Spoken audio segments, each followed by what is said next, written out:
because blaming the global oil prices is falling short of what the reality is. Because last year, for the last 1 year, the highest fuel prices we have seen were actually in June 17th of 2024. And in this calendar year, the highest prices we have seen were actually in January.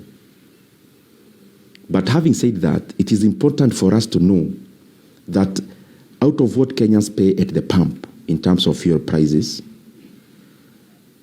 around half of that money is in terms of taxes and levies.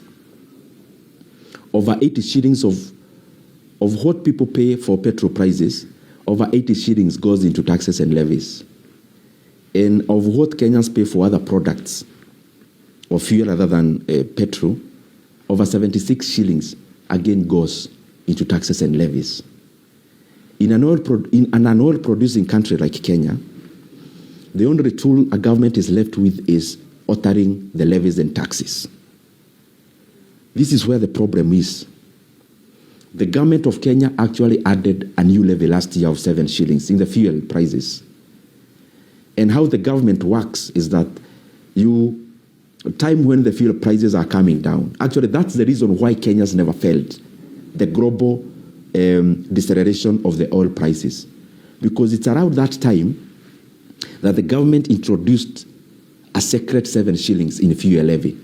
That is partly one of the problems why the fuel prices are going up. But the more unfortunate bit is that this year, the government has taken that 7 shillings, taken to the banks as security, and then they have taken a loan of 175 billion shillings. This money is not reflecting in the government books as a debt. And therefore, it can only pass as an illegal debt. Because whatever is not accounted for as a debt, then any other debt is illegal. There has been a lot of secrecy around securitization. Because these questions, we have asked them even in Parliament, even the people in the Treasury don't seem to know. Some of the questions we are asking, how much money is the government actually borrowing? Because even the 175 is from different sources other than the official source. Secondly, what is the interest rate?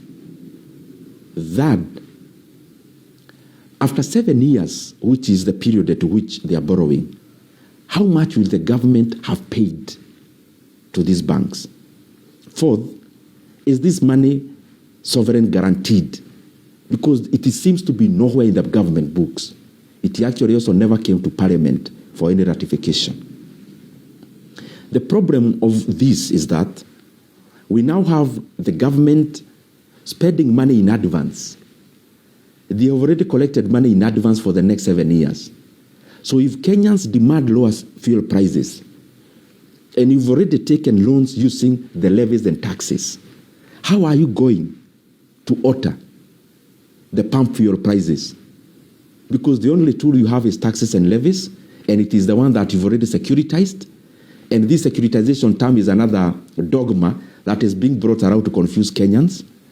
It is important for the government to be prudent.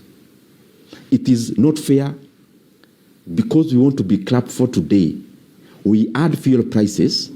We actually go to the banks and take loans using the same levy, which in a bad day is what Kenyans will demand it gets lowered for the fuel prices at the pump to actually be managed. The other thing I want to highlight is that beyond the people in the National Treasury who are clearly engaging in an illegality of borrowing money and hiding that borrowing, even the banks that are lending money using the securitization issue, they need to answer questions to their shareholders. This money you are lending, how is it secured? If the fuel levy in terms of what Kenyans pay is only created through a gazette notice by a memorandum from the cabinet secretary, what if another cabinet secretary gives the one that lowers the levies, which the banks are already holding as security for the loans? And lastly, the affairs of financial management, you must never favor any of your creditors, because what basically you are doing is to open a floodgate. If you securitize fuel levy, like the one they are doing, the 7 shillings, they're in the process of doing another 5. Then what if now a Chinese lender comes and they want to securitize our VAT? And another one comes, a lender, they want to securitize our payee. What will be left for the government to do, the governments that are in power or that come to power? It is important for Kenyans to know that the explanation that was given in terms of fuel prices is actually not true. The truth is introduction of new levies, but more importantly, the illegal borrowings that are happening around fuel levy.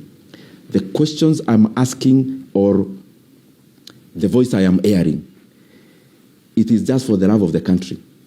Because if we do the same on all the other funds, the government is doing the same in terms of sports fund, we do the same in terms of fuel levy, then where is the flexibility for the governments to make decisions on how to expend their money when the government that is currently there is already spending money in advance? What if the other government that was there did the same, securitized the money in terms of all the taxes? Then what will be the role of the government now? Which decisions would they be making when the money is actually not available?